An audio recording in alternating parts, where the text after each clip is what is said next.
Hello, friends, and welcome back to the third, final, and shortest episode of our found footage series. Thus far, we've covered the long road from Hickson, a study of witchcraft, to the groundbreaking 1999 Blair Witch Project, with all the bumps of controversy and meandering film nerd detours along the way. As we enter the early aughts and 2010s, the found footage subgenre takes an interesting and necessary turn. In the 90s, we saw the proliferation of consumer-grade production tools allow filmmakers with no budget to be wildly successful. But with the release of the iPhone in 2007 and the creation of Facebook and Twitter in 2004 and 2006, respectively, we suddenly had not only the tools to create professional films, but unprecedented and immediate access to potential audiences across the globe. But the internet is a fickle creature. We now exist in an attention economy, meaning that your attention as a consumer is a finite resource, so brands are constantly competing against each other to hold your eyes, and therefore your money, for as long as possible. Comparatively, in the 90s, there just wasn't that much happening on the internet. Thus, something like the Blair Witch Project ARG could capture and really hold people's attention. Now the deluge of constant content is just exhausting. So sure, in 2020 you can spend your savings on making a found footage horror movie and throw it online, but that doesn't guarantee that anyone will see it. You can't engineer virality. You can do everything quote-unquote right, but if it doesn't hit at the exact right moment or hit the exact people who need to see and share it, you're kind of screwed. But the stories behind the things, whether it be a meme or a YouTube channel, that against all odds do end up successful and spreadable online, are often interesting and surprising. As we inch closer to the present state of found footage, we see that the element of controversy that helped make previous entries in the subgenre successful, even if accidentally, is now practically a prerequisite if you want anyone to even notice you exist. And truly, what better embodiment of horror is there than being at the whim of an invisible monster with an insatiable hunger for blood, guts, and your precious little eyeballs? I'm your host, Leighton Gray, and this is Deep Cuts. Welcome to the crypt. You are invited on a guided tour of a world of darkness, where nightmares become reality.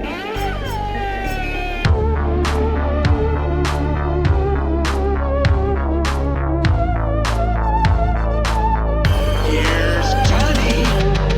The events of that day were to lead to the discovery of one of the most bizarre crimes in the annals of American history. Coming to get you, Barbara. What's your favorite scary movie?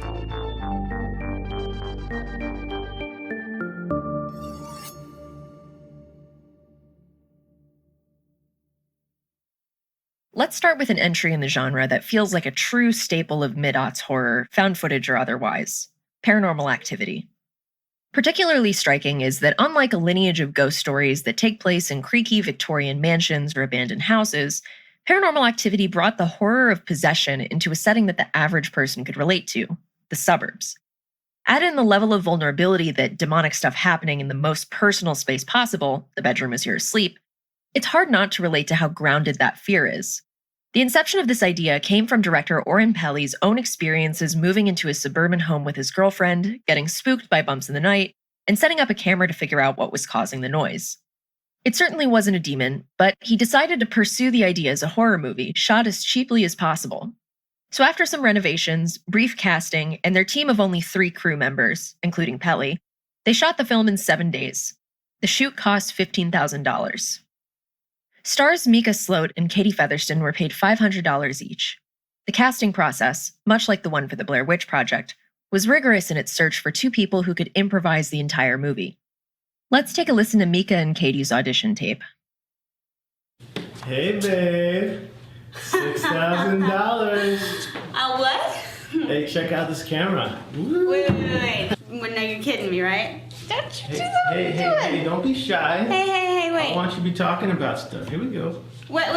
Did you rent this? Yeah. Yeah? My girlfriend. Oh my God, stop that. Do you think this will work? Are you kidding? Do all my plans work? Flawlessly? Can I see? Can you turn it around? Yeah. Careful. So where are we gonna put it? I don't know. Wherever you want to put it. You have to find a coin.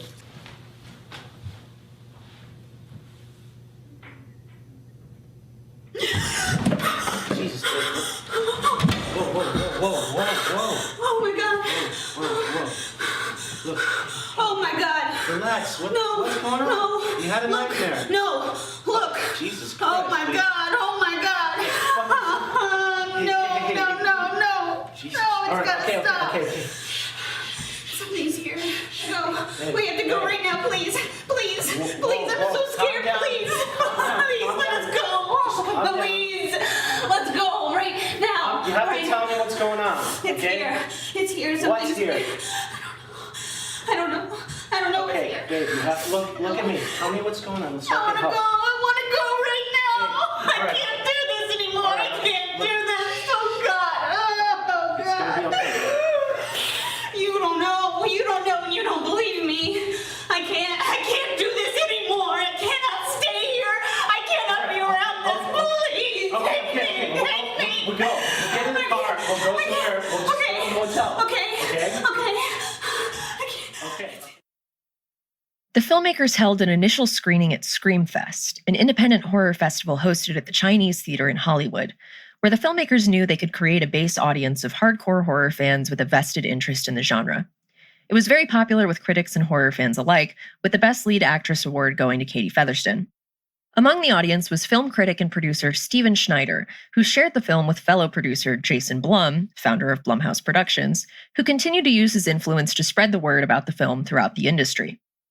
Much like the exhaustive grassroots-focused ARG marketing that was put into promoting the Blair Witch Project, Pelly took a different approach that would still engage potential viewers.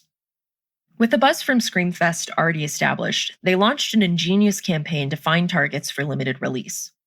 The teaser trailers for Paranormal Activity featured night vision captures of terrified audiences recoiling in fear, covering their faces and screaming, intercut with a few brief moments from the movie, alongside the tagline, "Experience it for yourself," plus a call to action to demand it to be released in their town. Something that I think irritates most people about modern horror marketing is that executives feel the pressure to put every single jump scare from the movie in the trailer, thus rendering all of them a bit anticlimactic in practice. And since the unconventional nature of the film worked best with no warning beforehand, the very smart approach to marketing focused not on the film itself, but selling the experience the audience could have watching it. So, the Demand It advertising campaign revolved around funneling people towards a website with an embeddable Facebook button that put the onus of distribution in the hands of the public. If people wanted to see what the fuss was about, they could vote for the movie to come to their town and encourage friends to do the same. The budget was so small that the producers had to be careful about every decision.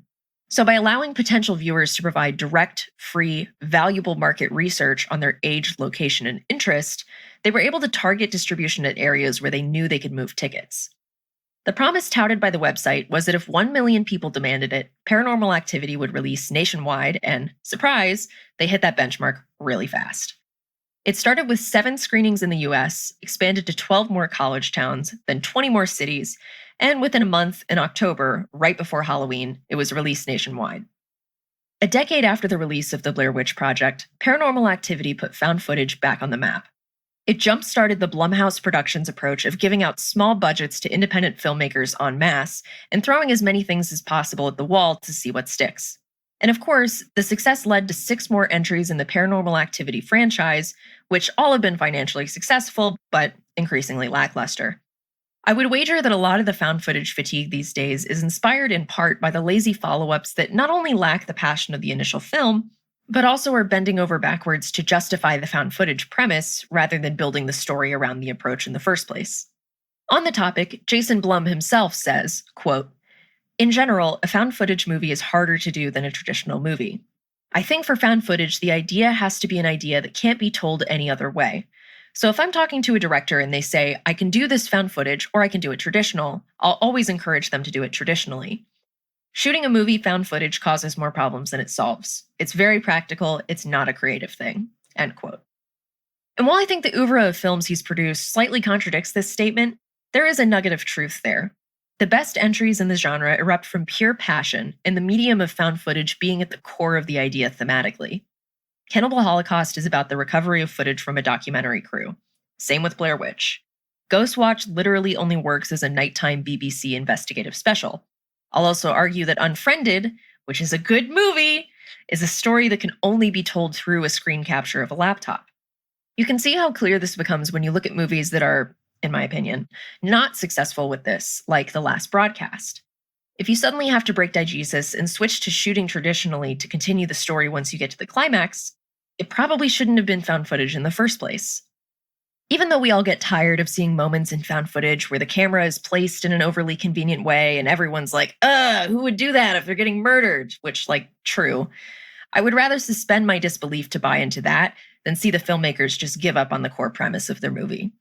An appreciation of the horror genre requires you to let go of your need to be the smartest person in the room and suspend your disbelief for 90 minutes. I promise you'll have more fun that way. Anyway, back to my point here. As the saying goes, necessity is the mother of invention.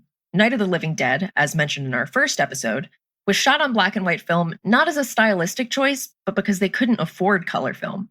The guy who did the opening crawl narration for the Texas Chainsaw Massacre was paid not in money, but with a single joint.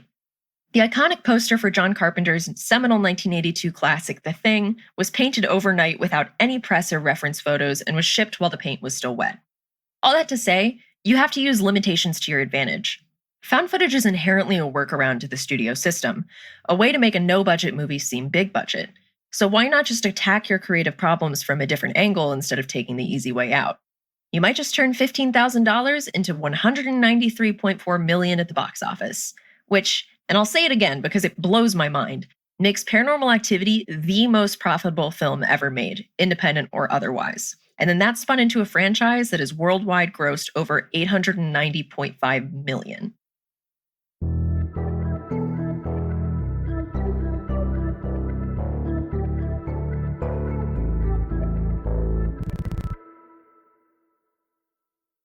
At this point, despite the availability of consumer-grade video production tools making it easier to actually get a film made, there were still only very specific avenues that people could get their films seen.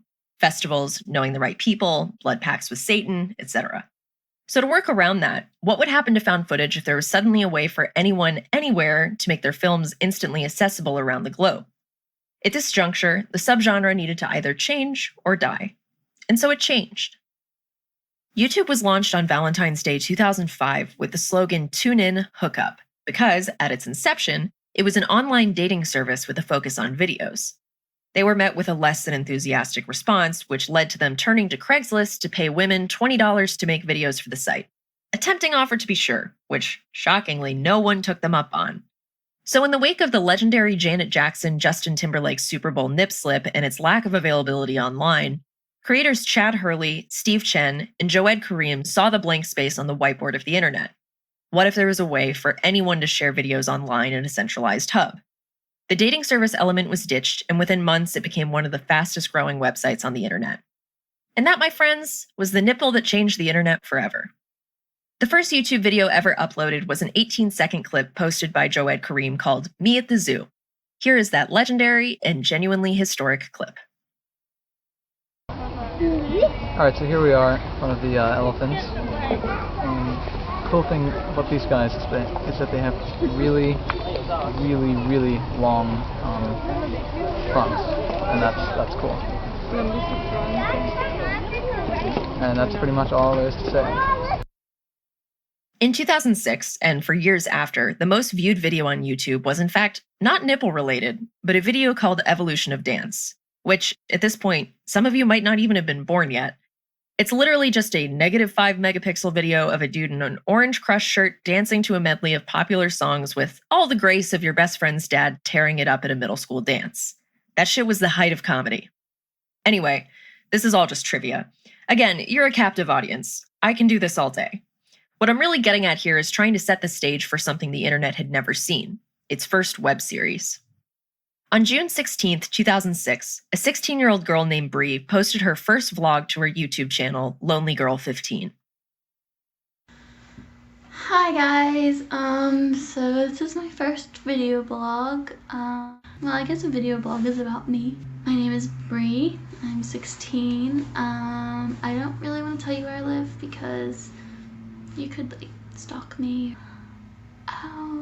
Well, what you need to know about my town is that it's really boring. Like, really boring. Really boring. That's probably why I spend so much time on my computer. She sits on her bed in a nondescript bedroom, a hot pink boa dangling from her doorknob. She talks about the YouTubers she likes, how the town she lives in is boring, and the video ends with her dancing around her room and making silly faces. In the next video, she wants to go to a party, but her parents won't let her. For all intents and purposes, Bree seemed like a normal, goofy teenage girl, self-consciously sharing her life with an unseen audience. But of course, behind the scenes, there were 3 puppet masters holding the strings of Bree's life. Mesh Flinders, Greg Goodfried, and Miles Beckett, who were, respectively, a screenwriter, a former attorney, and a surgical residency dropout. The inception of the idea came from Miles Beckett, who was very plugged into the scene of early YouTube.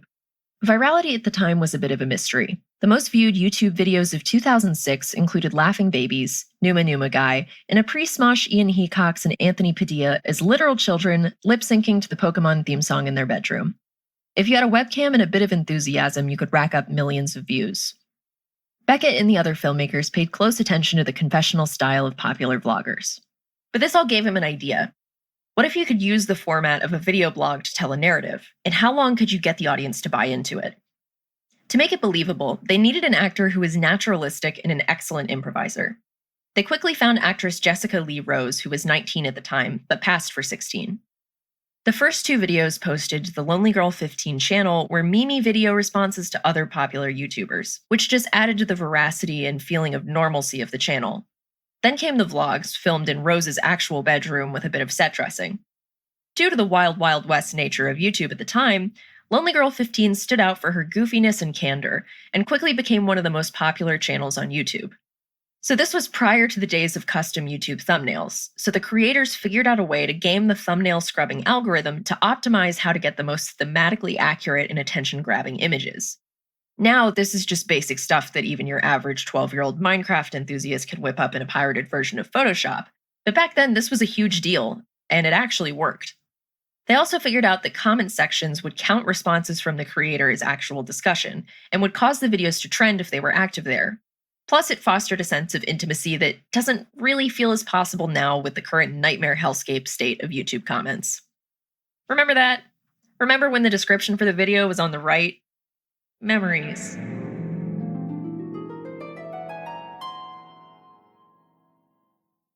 But this could only work for so long. How long could you get a 2006 audience to buy in? As it turns out, about 4 months. As a clear plotline began to emerge throughout the videos and got progressively creepier, her best friend Daniel totally doesn't have feelings for her or anything. Her strained relationship with her parents becomes more contentious. She hints at her commitment to her mysterious religion and her preparation for a ceremony that the quote-unquote church wants her to do. People began to get suspicious. Journalists and other online sleuths were determined to prove the whole thing was a hoax, and yet again, the controversy only drummed up more hype. Bree's videos could get hundreds of thousands of views within hours. Eventually, some IP trackers found evidence linking Bree's MySpace page to LA-based creative agency, the California Arts Agency, and the jig was finally up. On October 8, 2006, the LA Times posted an article, "Mystery Fuels Huge Popularity of Webb's Lonely Girl 15," that blew the whole thing open. News outlets ran with it. Even the New York Times got in on it, to the point that the creators had to hold a press conference to address the entire thing. Despite the furor, the series continued as planned, and eventually, Bree gets killed off. The last we hear of her is this voicemail. Hey guys, it's me. Right now I'm sitting on a rock not too far from the cabin and thinking about all of you and all of this, just everything. This is really hard for me. I've been sitting here trying to figure out what I can say to you that will make you understand why I have to do what I'm about to do. As long as I'm with you guys, you'll never be free. The order isn't gonna let me go, not ever. And if I stay with you, they'll always be out there, waiting and watching. We can't ever really stop them this way. So I've made my decision. I've made the decision that I'm going back and I'm gonna do the ceremony. I want you guys to promise me something. You have to promise me that you'll find the other girls and help them. I know they're out there and one of them is next. New characters and plot lines were introduced, the series ran for several more years, inspired a few spin-offs, and it actually became the first web series to get product placement. Hershey's Icebreaker Sour Scum. It's hard to know who to trust. Hey, what is that? What? Icebreaker Sour Scum. Can I have a piece? I would love a piece. I only have 4 left. What do you mean there's only 3 of us in the car? Come on. I know, but Come on. We came all the way out here to pick you up. That's exactly right. So Okay. Besides, my mouth right now feels like. Okay. Thank you. All right. Thank you. Oh, that's so messed up. Oh my God. Whoa. It's sour. Lonely Girl 15 was a landmark moment not only for YouTube, but for the internet in general. Being nearly 15 years out from the first video, the landscape of the internet has changed drastically. Fake news is the norm. Everyone does vlogs, and there are so many web series that I can't keep track of them all. We have sponsored content out the wazoo. Gone is that sense of tight-knit community, support, and trust. And whether we like it or not, existence on the internet means you are flattened into the dreaded capital B brand. As co-creator Flinders said in a semi-recent video, quote, "On YouTube now, we wouldn't get away with this for 30 seconds. People would know she's fake immediately. No one will ever trust anyone on YouTube again." End quote.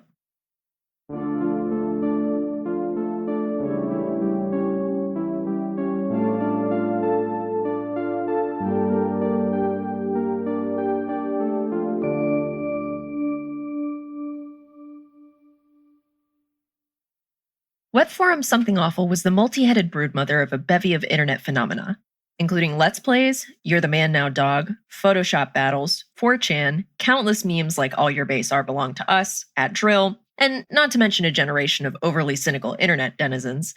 But most relevant to what we're talking about, a now infamous 2009 Photoshop contest thread called, quote, "Create Paranormal Images," which is exactly what it says on the tin, with users trying to propagate fake paranormal photos to see if any unsuspecting people might find the images and think they're real. It quickly was populated with artifacted edits of UFOs, mystical orbs, ghosts, and the like. In the thread, user Eric Knudsen, under the name Victor Surge, shared 2 innocuous images of children playing, with an ominous, tall, suited figure looming in the background. He accompanied these with short captions that expanded on the idea, something that would become a hallmark of found creepy images online. One read, "We didn't want to go. We didn't want to kill them. But its persistent silence and outstretched arms horrified and comforted us at the same time." And that, my friends, was the birth of the internet's own mythic boogeyman, Slenderman. 10 days after the original Slenderman thread, Something Awful user Troy Wagner made a post in character as Jay Merrick on the SA forums that shared the first entry in the Marble Hornets mythos. The story follows the discovery of a series of disturbing tapes left behind by the friend of the protagonist who was working on a student film. Plot twist: Slenderman, referred to as the Operator, shows up and spooky things happen. Much like Lonely Girl 15, this series went on for several years and spawned a spin-off as well as a direct-to-video movie. While active, it was wildly popular. Most of the videos have racked up millions of views, and the channel still has over 500,000 subscribers. I think Marble Hornets speaks to the power of modern ARGs. Slenderman was created by one guy, sure, but the internet collectively accelerated an urban legend that might only have been spread by word of mouth through generations without it. And the fandom would certainly not exist without the audience that Marble Hornets developed.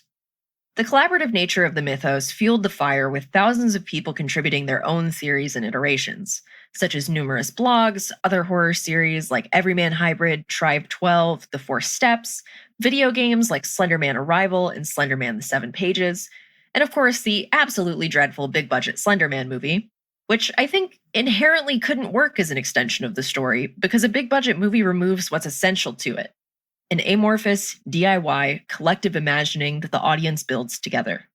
On the other, darker side of the coin, that collective imagining also inspired 2 nearly fatal stabbings and a house fire that the perpetrators claimed were spurred on by Slenderman. The stabbing of 12-year-old Peyton Leutner especially received a lot of media attention, which of course it did, because the topic is very sensational. 2 kids almost stab another to death because a fictional character on the internet told them to. Not to downplay the crime, but that's like the ultimate clickbait, and it was likely the true death knell of the by then years-old Slenderman fandom. But to be clear, the Slenderman stabbing is far from the only case of a piece of fiction, quote-unquote, inspiring someone already struggling with mental illness to commit a crime. Mark David Chapman killed John Lennon because of J.D. Salinger's Catcher in the Rye. John Hinckley Jr. watched Taxi Driver, became obsessed with Jodie Foster, and shot Reagan to prove his love. Wanting to become Freddy Krueger from Friday the 13th, Daniel Gonzalez went on a killing spree and murdered 4 people. The Nutcases gang, based out of Oakland, formed their group by playing GTA 3 together and then killing people in the streets much in the same way you can in-game. Jeffrey Dahmer's favorite movie was The Exorcist 3. His crimes were clearly at least partially inspired by it, and he even played a VHS of it for one of his victims. The list truly goes on ad nauseum. There are way more of these than you think there are. The Slenderman stabbings just so happened to be the perfect story that hit at the perfect time. Anyway, at this point, Slenderman has been done to death. But he was an unavoidable specter over internet culture in the 2010s and brought creepypasta to the mainstream. And now for a word from our sponsors.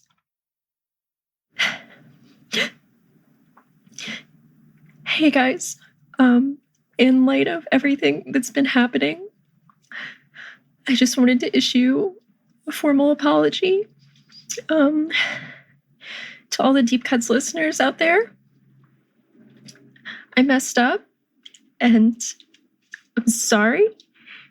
And I had a huge lapse in judgment and in common sense. And I did some really bad things. And I just wanted to be honest and open with you about what's been going on. This is really hard for me. So I thought that a partnership with Toothly would be a good idea. And now I know that was wrong.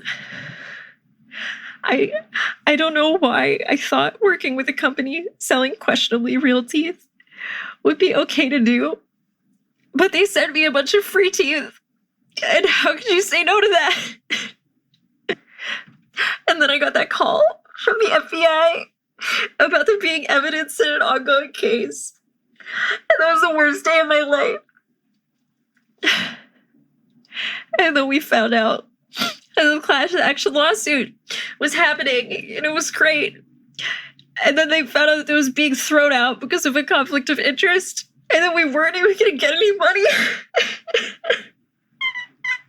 And that was the second worst day of my life. And my lawyer says that I can't even say anything further because I'm being subpoenaed for the original disposal of human remains trial. But I just had to speak out because how else are people going to know that I'm a good person? I am so sorry. I have a lot of growing to do, and I need to step up and be better and be held accountable for my actions. I'm listening. I'm learning, and I'm sorry. I really hope you can someday forgive me. Whew. Well, that was all bullshit. Wait, am I still recording?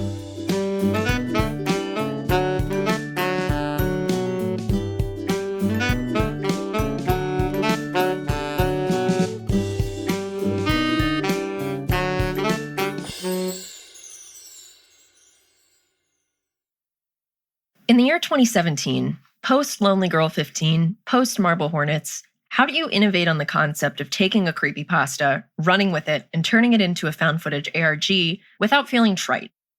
Enter Petscop.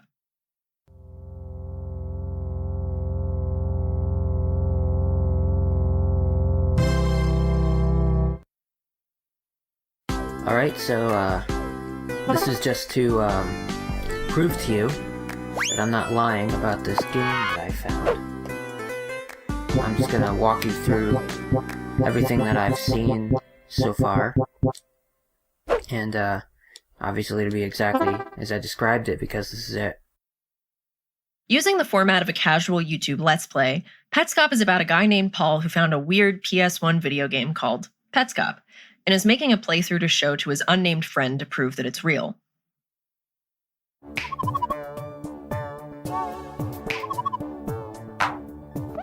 And the first level is over here.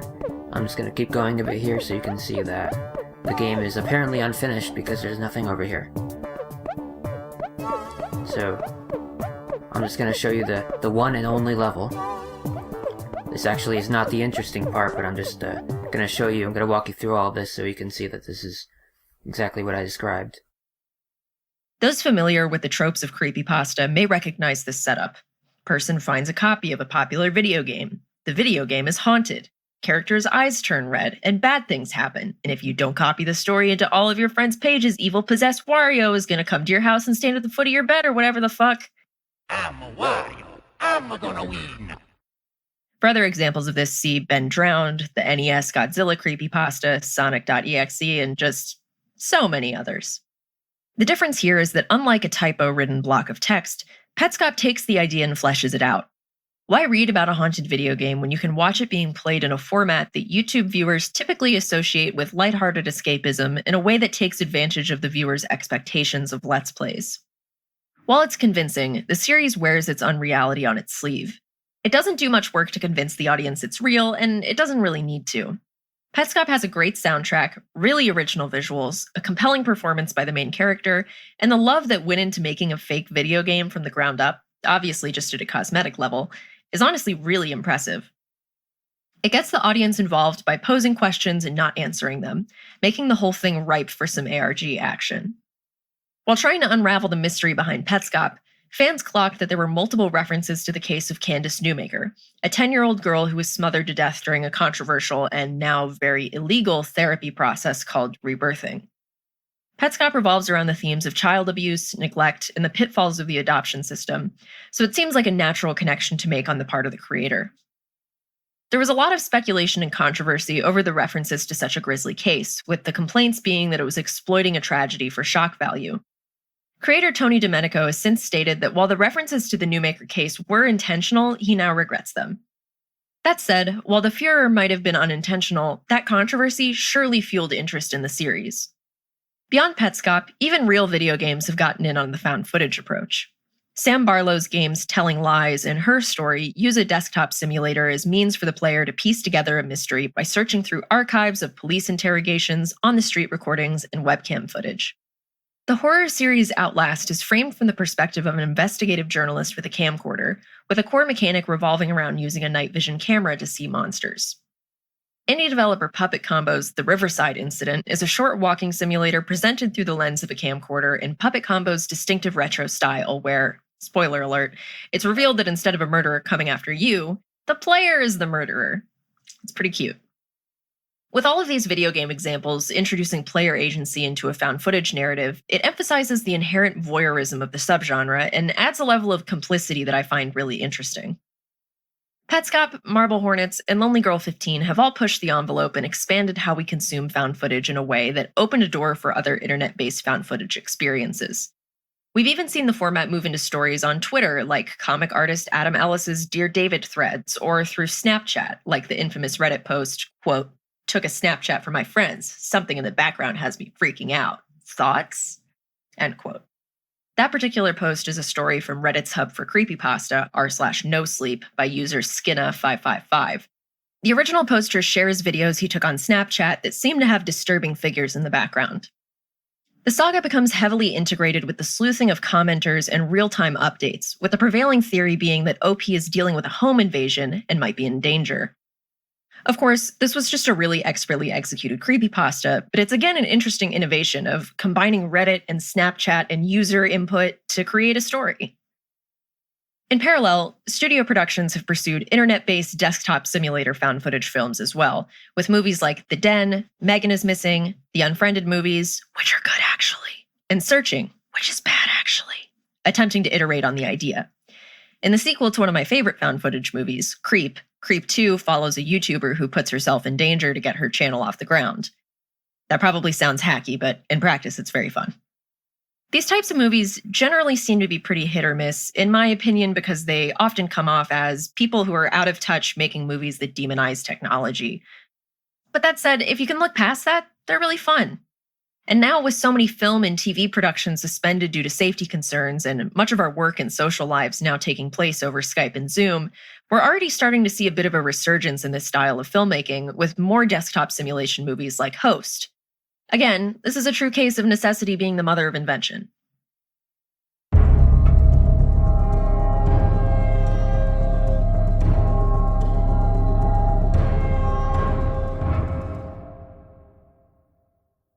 So before we wrap up this series, I would certainly be remiss if I didn't dedicate some time to recommending great found footage movies for you to watch in one convenient place so you don't have to scrub through these episodes with a notepad. So if you're looking for something to curl up at home and get spooky with, I'm here for you. And we're going to go full relaxed fit here, so I'm going to drop the NPR voice. All right, there we go. What's up, YouTube? Let's do it. So I'm going to recommend these based on vibes. Consider me your horror vibe sommelier, so to speak. This is our specials for this evening. I'm going to throw out a disclaimer here that my metric of whether or not a horror movie is good is based on if I had fun watching it.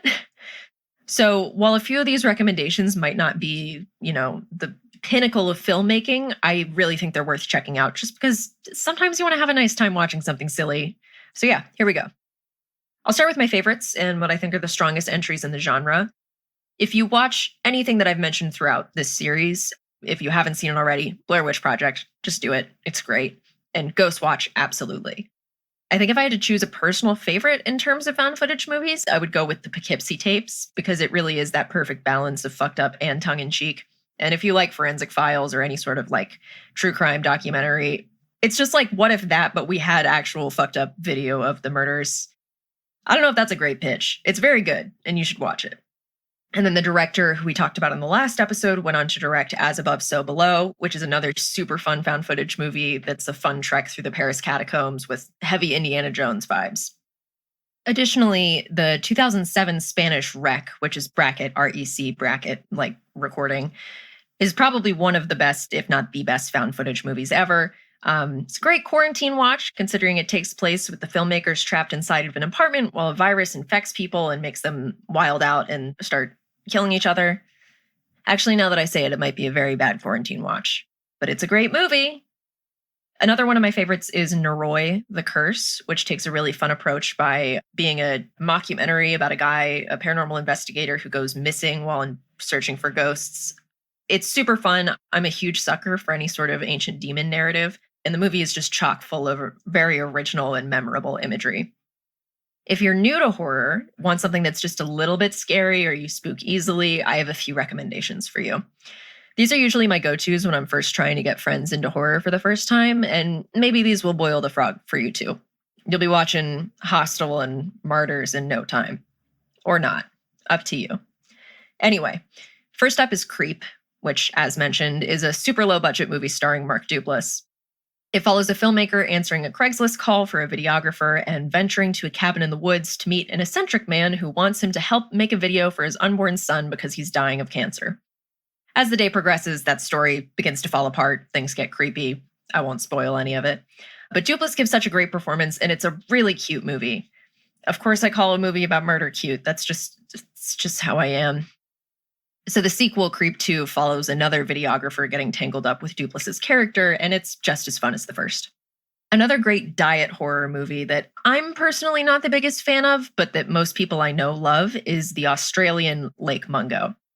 It's a pretty grounded mockumentary about the drowning of a 16-year-old girl and her family struggling with seemingly supernatural occurrences in the wake of her death. It's less concerned with scares and more with creating an unsettling atmosphere, and it's pretty successful with it. If you liked the sorts of hidden background ghosts in Mike Flanagan's Haunting of Hill House, you'll probably like this one a good bit.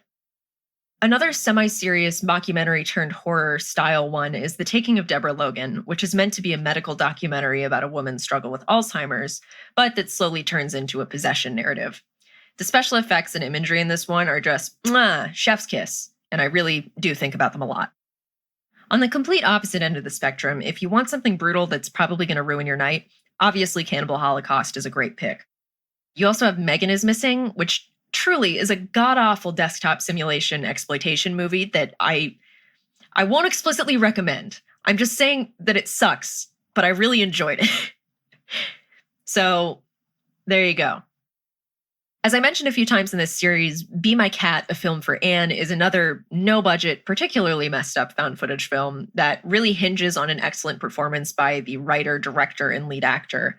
The story follows a budding filmmaker who goes to, let's say, extreme lengths to convince Anne Hathaway to star in his debut feature. Are you in the mood for something based on a true story? Ty West's The Sacrament is a genuinely chilling retelling of the Jonestown Massacre, but as told through, I'm not kidding, a team of Vice documentary bros trying to track down one of their sisters who's in a cult. It is really, really horrifying and honestly still scares me on rewatches. Another great one is 0 Day, which is a loose retelling of the Columbine shooting. In fact, people have actually mistakenly shared footage from this movie thinking it was actual footage from Columbine High School. But it's a low-budget, heavily improvised view into the lives of two teens leading up to a shooting with really great performances from the leads. As you'll see over and over again, found footage really hinges on those performances being naturalistic, which 0 Day just absolutely has in spades. If you want some movies that aren't strictly found footage, but that incorporate heavy found footage elements, I also have a few suggestions. One is the 2012 remake of Maniac, which was a really famous 80s slasher exploitation movie, but this remake stars Elijah Wood as a mannequin-obsessed serial killer who collects women's scalps. It's not found footage, but the whole thing is shot from the POV of the killer, which makes it really feel like a found footage movie in approach. It has a super great synthy soundtrack, and it's generally just a delight to see Elijah Wood's baby face going full unhinged. If you want to feel really film school and really artsy while also getting a little bit of found footage in there, director Michael Haneke has a long-running fascination with found footage. You might recognize the name since he directed Funny Games, The White Ribbon, The Piano Teacher, Amour, highbrow Oscar-nominated Palme d'Or winning fucked up shit. Needless to say, he's one of my favorite directors. But anyway, his movie Benny's Video is about a movie-obsessed teenager who commits a murder on tape, and Cachet, which is easily one of my all-time favorite movies in general, is about a TV presenter whose family is terrorized by strange drawings and long videotapes of their home showing up on their doorstep. They're both pretty dry, and like most of Haneke's stuff, not really horror movies, but they're really good, and they make you feel smart, and also kind of gross. So it's a win-win there. You want aliens? We got aliens.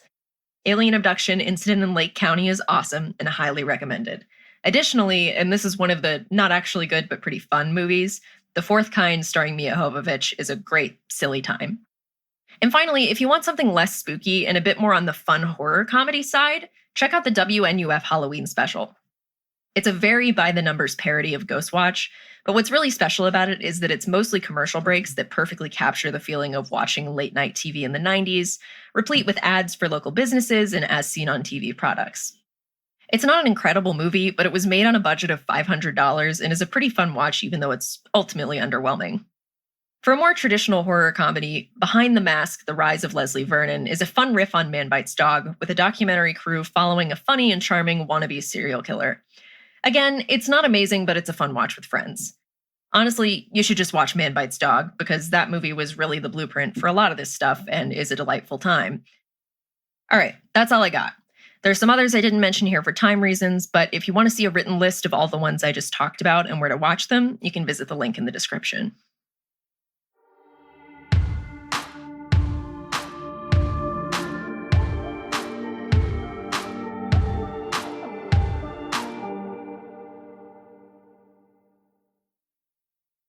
Throughout this series, you've probably picked up on some of the common threads that make a found footage film special. Whether it's the semblance of reality that causes controversy, having a lack of budget that forces the filmmakers to come up with creative solutions, hiring actors with strong improv skills, or creating a sprawling ARG, the great entries in the subgenre are marked by pure passion and a strong creative vision. More than anything, the best contributions to found footage are presented through the lens of a handheld camera, not because it's easy, but because these stories couldn't be told in any other way. And despite all the other great entries in the subgenre we've talked about here, the Blair Witch Project still stands out in the cultural consciousness 20 years later. It was brilliant and should be remembered as such. To some, it might just be kids yelling at each other in the woods that inspired decades of other people yelling at each other in different spooky locales, But I hope this story gave some insight into why it's so much more than that, and what brought us to that pivotal moment in horror history. What does the future hold for found footage? I truthfully don't really know. But looking at this chronology, and especially the iterations on the genre that the internet has enabled, I think you'll agree that there are exciting and fresh things in store.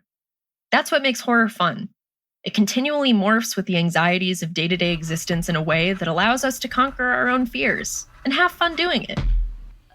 No need to turn around. It's only me. Stop! I'm so fucking sick of this shit! You don't scare me! Sorry, I'm not sleeping and I'm really tired of this. Anyway, sincerely, thank you for joining me on this journey. It was exciting and inspiring to write and spin this yarn, and I'm glad that I got to share it with you. I hope you'll join me next time for another... No!